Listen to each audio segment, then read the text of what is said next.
SBC Media. Welcome to the iGaming Daily Podcast, analysing the news from the betting and gaming industry all over the globe, supported by Optimove, the #1 CRM marketing solution for the iGaming market. Not everything seems to be shining under the sun, while Brazil continues to push towards a completely regulated environment for iGaming and sports betting. A court ruling has trampled down operators' efforts to establish their business in the country and set a major hurdle for their aspirations. Welcome to iGaming Daily, where we will dissect all of that and more, like we always do, of course. I'm your host, Fernando Noodt, senior journalist for SBC Noticias, and I am again joined by the boss today, Noticias editor, Lucía Gando. Lucía, how are you today? Thank you. Well, the boss and astrologer, according to Anaya, the producer of the show. So we have these job titles, and Anaya, who's producing this episode and always produces our episodes, has typed in astrologer for Lu, who is a big fan of that whole world. And we are also joined by SBC Noticias Brazil's Isadora Marcante. Isa, how are you today? Hi, Fer. Hi, boss. I'm very good. Thank you. It's a bit rainy today, unfortunately, but what can I do? Like, we have sun all year round, so a bit of rain doesn't hurt, but I'm very happy. Yeah, like I said, not everything is shining under the sun, and there's no sun at all today because a lot has been going on in Brazil. But before we dive into that, let's thank iGaming Daily's sponsor, Optimove, the #1 CRM marketing solution for the iGaming market. 56% of the EGR Power 50 personalized player experiences with Optimove. And as a special offer, Optimove are offering new clients a free first month when they buy Optimove. For more information and claim the free month, go to optimove.com/SBC. Links will also be left in the podcast episode description, of course, so you can find it easily. And we were talking about Brazil and how it seems to be going through some difficult, not a difficult time maybe, but some news that have not been as bright as the ones that we've read and heard and talked about in this podcast previously. And some major development actually happened in the CPI, Isa. Yes. So Mansour, which is the former special advisor for the Minister of Finance in the sports betting regulation process last year. So he testified at the CPI, and he said that the former president of the National Gaming and Lottery Association, which we call ANJL, Wesley Cardia, went to him to say that Felipe Carreiras, the rapporteur of the CPI at the Senate, allegedly requested a bribe from the association to benefit the betting industry at the CPI. Mansour also said that Wesley didn't have any proof and apparently didn't take what happened to the authorities, as Mansour suggested to him to do.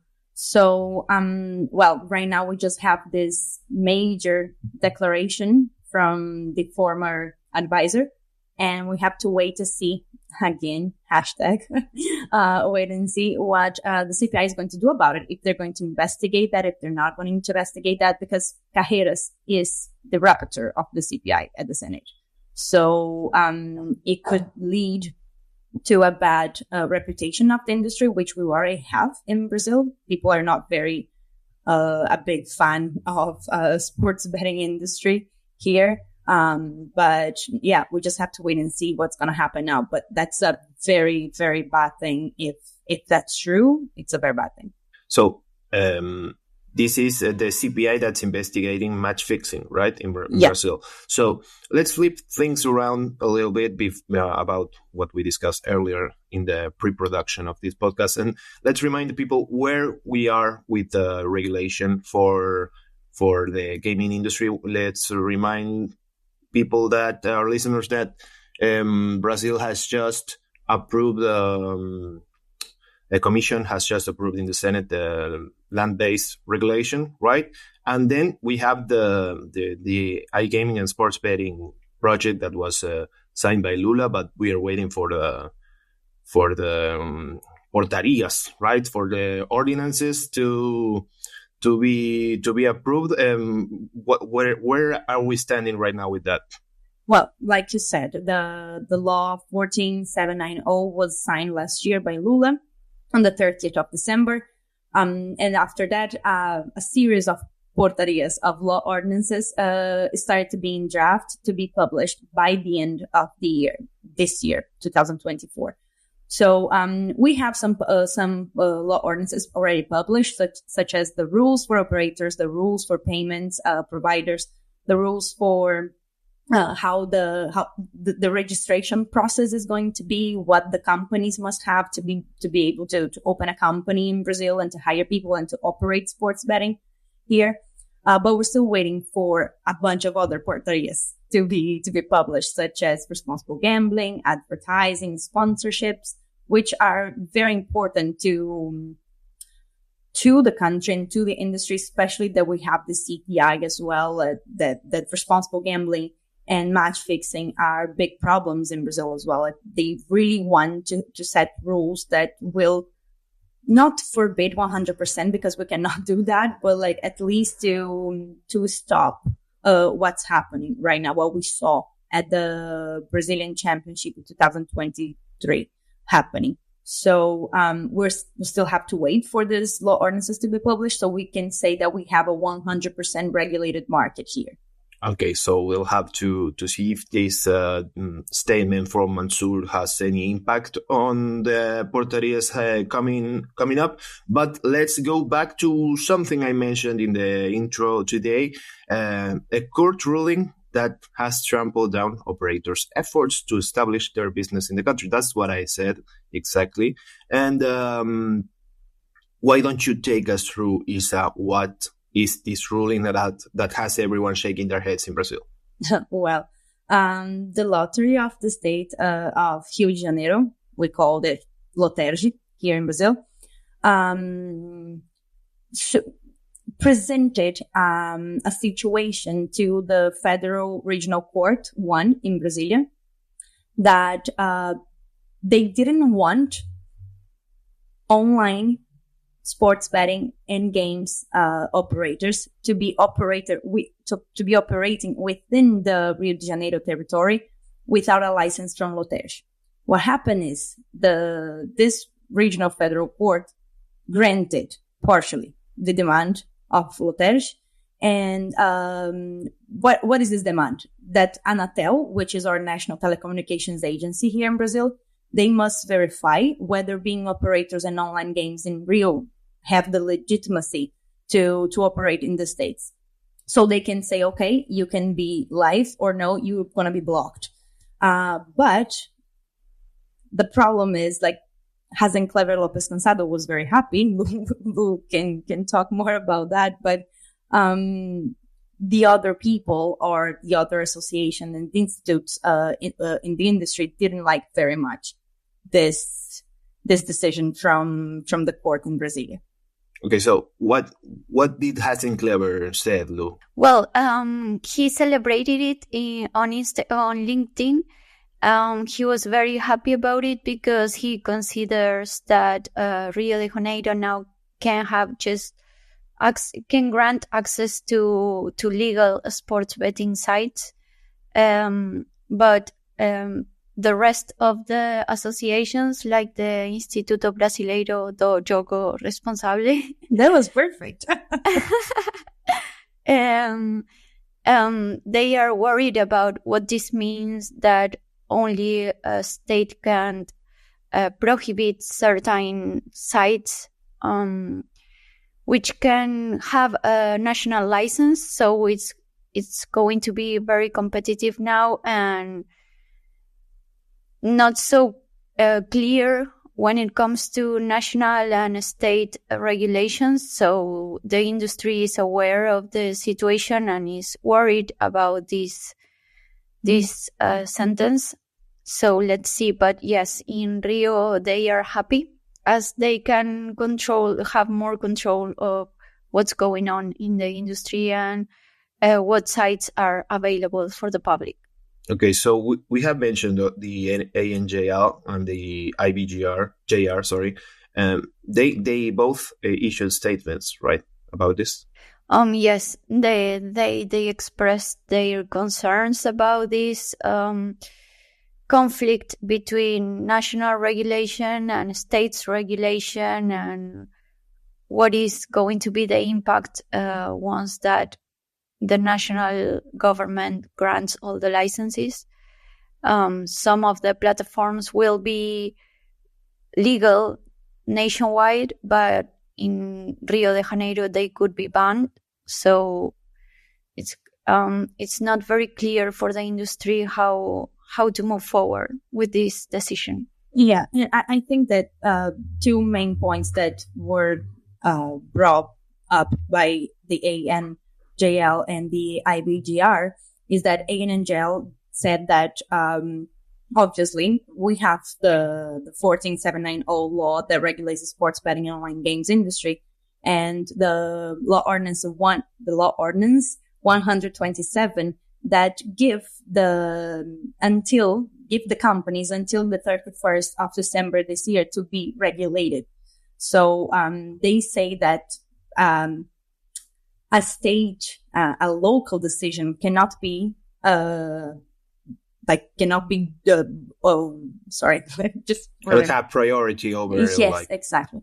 So a local decision cannot have priority over a federal decision and a federal law. And IBGR also said that this decision actually it goes against what is exactly the responsibilities of ANATEL, because ANATEL doesn't have the responsibility of verify and to make sure that the operators have the license. This responsibility is at the Ministry of Finance hands. So, and like Lou said, if you have a federal license, how come you cannot operate in Rio de Janeiro? If you have a federal license, it means that you can operate nationwide. So you can operate in every single territory in Brazil. So I think this, if they don't maybe redo some articles in the laws that legalize and regulate the market in Brazil, that could be a major problem for us in the future. Okay, so we will set a hashtag Brazil wait and see what happens with this ruling and what does it mean for the near future of the industry. We'll see about that. But now we will take a plane to Argentina, and while we are flying, we'll do a very brief commercial break, and we'll be right back. SBC Leaders connects the gambling industry's top-tier operators and associations to share the best ideas, collaborate on solving the biggest issues, and push innovation throughout the betting and gaming industry. If you're an operator and want to join the discussion, visit sbcleaders.com for more information. Hello, we're back with the podcast iGaming Daily. And while Brazil is still working to set a regulated market, neighbor Argentina has that mostly covered by now. While most provinces have already enforced legislation and kicked off their markets, difficulties have surged only a few years into the legalized era. The city of Buenos Aires, for instance, has just decided to stop issuing new licenses and is taking steps to limit the segment. Fer, why don't you tell us more about what happened over the last 2 days? Well, yeah, the news is definitely big. Were definitely big last week because Jorge Macri, who is the mayor of the city of Buenos Aires, made a statement together with the lottery and other government officials saying, okay, we are going after or we're trying to fight underage gambling and problem gambling. And so we have decided to take a few measures, a few steps to regulate the industry, even though it's already regulated, but to enforce new measures. And one of that is, like you mentioned, stop issuing new iGaming licenses. So right now there's 11 operators working in Buenos Aires, in the city of Buenos Aires. Let's remind our listeners that there are two regions called Buenos Aires that are not necessarily the same. There's the province of Buenos Aires, which is a big territory, much like a state. And then there's the city of Buenos Aires, which is the capital of Argentina, the capital city, which operates itself as a province. It has mostly the same authorities as the province, as another state. So the city of Buenos Aires has decided to stop issuing new licenses. Let's go back and remind us that there was no limit to the amount of licenses the lottery of the city of Buenos Aires could issue. So right now there's no more. So just the 11 that were already operating, and that's why they have decided to do this, because they want to allegedly, apparently, that's what they're saying. They want to fight underage gambling, and they think that they can stop underage players from accessing websites by not issuing new licenses. That looks like their reasoning, right? But of course, legalized or regulated operators have their measures to prevent underage players from accessing their websites. So they have decided to stop doing that and to start blocking websites and start working with associations to get websites blocked and stop this. But the major point is that they have stopped issuing new licenses, so no new operators in the city of Buenos Aires. Lulu, why do you think they have decided to go this way? Well, as we've been mentioning in this podcast and in SBC Noticias, there is a huge demand from society to address the industry in general. We didn't have a culture of sports betting and iGaming before the pandemic that was very strong and very popular. And in the last few years, the industry has been growing and the public is very wide now. But people in general are concerned about this growth and the fact that sports betting industry are like everywhere at the marketing level, like influencers, celebrities, TV, radio, streaming, podcasts, and whatever. They are everywhere. They are sponsoring sports and everything, and they just want a legal framework that helps young people not get involved in this, which is something that is happening, especially in illegal sites. So yes, there's this huge social demand to address the industry and limit it in some ways, like especially in marketing and advertising, like try to regulate it and reduce it. Well, are the authorities taking any measures to tackle illegal gambling, sir? Well, yes, they are.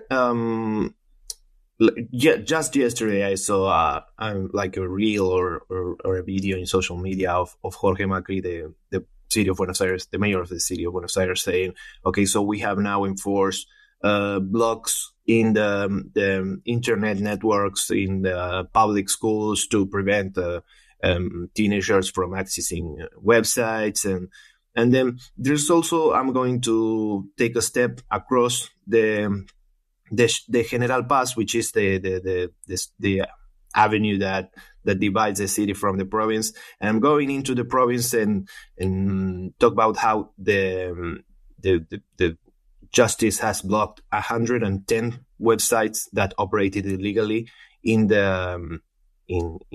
Argentina in general. But this is the justice system of the province working towards this block.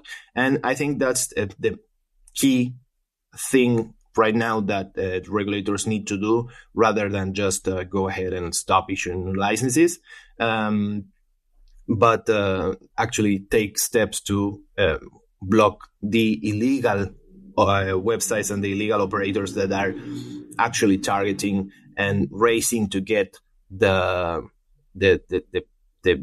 vulnerable audiences like minors and problem gamblers that they would face restrictions in the authorized operators, but they don't get those in the unauthorized, in the unlicensed operators. So it is very important that the justice, like the province of Buenos Aires just did, takes action and blocks websites that operate illegally. So this was a joint effort between the police and the public ministry, and of course a judge that actually enforced the request from the DA, the attorney. So they moved swiftly to block 110 websites. And in the city of Buenos Aires, back to this side of the street, the lottery of the city of Buenos Aires has urged influencers and celebrities to stop promoting illegal gambling websites, because if you go to social media from some celebrities, you will see definitely advertising for illegal platforms. And right now in Argentina, Big Brother is very big. You know, that reality TV show.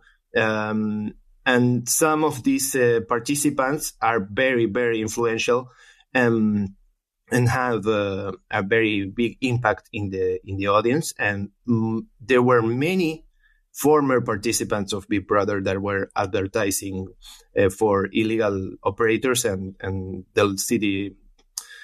the lottery of the city of Buenos Aires has urged them to stop. And if they don't, they will take legal action. They will subpoena them for actually breaking the law, because there is a law that states that whoever that operates, whether it's themselves or through a third party, may face jail time for illegal gambling. So they have urged celebrities to stop doing that. So they seem to be moving towards what we have been asking them to do for quite some time now, which is taking steps to prevent illegal operators from working in the city. Well, before we go, where do you both see this going in the near future? I'm afraid that we're going to see some restrictions in publicity, advertising, marketing, especially regarding influencers and celebrities. I think Argentina could follow the path of Spain, that has banned all marketing activities mostly. So yes, I think we are going that way because the society pressure is very high right now. So some things are going to change. Yeah, I definitely agree with you, Lou, with when Argentina going the same way as Spain did, with all the restrictions, even though I'm not sure Spain has actually go back with that. But yeah, definitely, I think operators need to be very careful from now on with their marketing efforts, because, I mean, of course, when I say operators, I of course mean the licensed operators, because the unlicensed operators should not be operating at all, and that's the job of the regulators, to stop them from doing that and to protect those who are actually paying taxes and everything. But the licensed operators really need to take careful steps with their marketing efforts, because I'm seeing them with a different eye than the general public. The general public right now has them on their bad side, right? And everyone is talking bad about the industry. They think the industry is bad. They think they only target minors, and they want people to be addicted to gambling and whatever.